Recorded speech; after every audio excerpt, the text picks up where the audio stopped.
Att söka jobb i Sverige. Hej och välkomna till dagens lektion med Alfra svenska. Idag ska vi lyssna på en vardaglig dialog där två vänner delar med sig av sina tankar och frustrationer kring att söka jobb. Fokusera på uttrycken som de använder i den här situationen. Lyssna noga, nu börjar vi.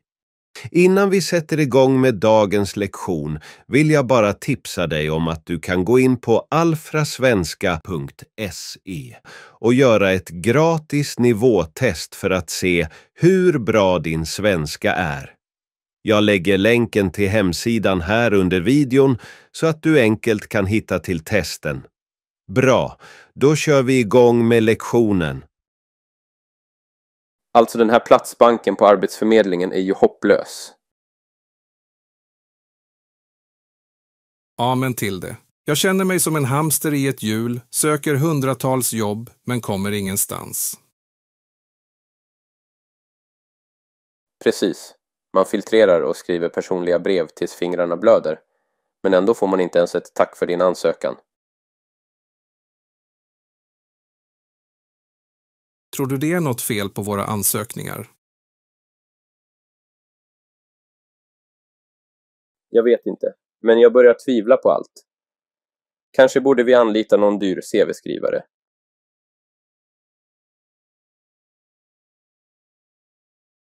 Nej, det har jag inte råd med. Däremot har jag funderat på att gå på någon av Arbetsförmedlingens workshops om att skriva CV och söka jobb.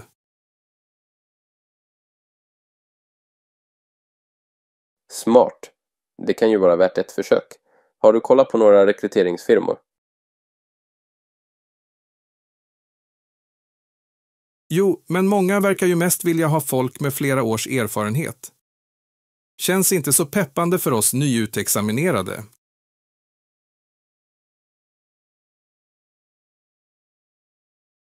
Nej, det är sant. Men skitsamma, ge inte upp. Vi kämpar vidare tills vi hittar drömjobbet. Exakt. På tal om drömjobb, ska vi ta en fika och drömma oss bort till fikarummet på vårt framtida kontor? Absolut. Förhoppningsvis är det inte allt för långt in i framtiden. Hoppas att du har lärt dig mycket av samtalet. Glöm inte att kommentera nya ord som du har lärt dig idag.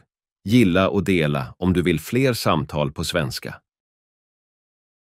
Alltså den här platsbanken på Arbetsförmedlingen är ju hopplös. Amen till det. Jag känner mig som en hamster i ett hjul, söker hundratals jobb, men kommer ingenstans. Precis. Man filtrerar och skriver personliga brev tills fingrarna blöder. Men ändå får man inte ens ett tack för din ansökan. Tror du det är något fel på våra ansökningar? Jag vet inte, men jag börjar tvivla på allt. Kanske borde vi anlita någon dyr CV-skrivare.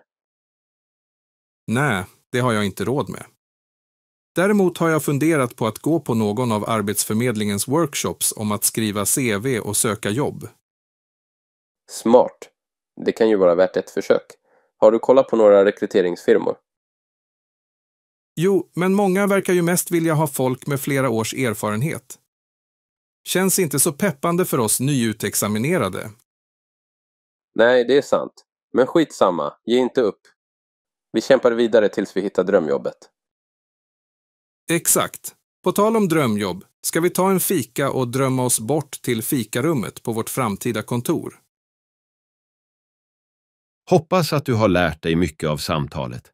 Glöm inte att kommentera nya ord som du har lärt dig idag. Gilla och dela om du vill fler samtal på svenska.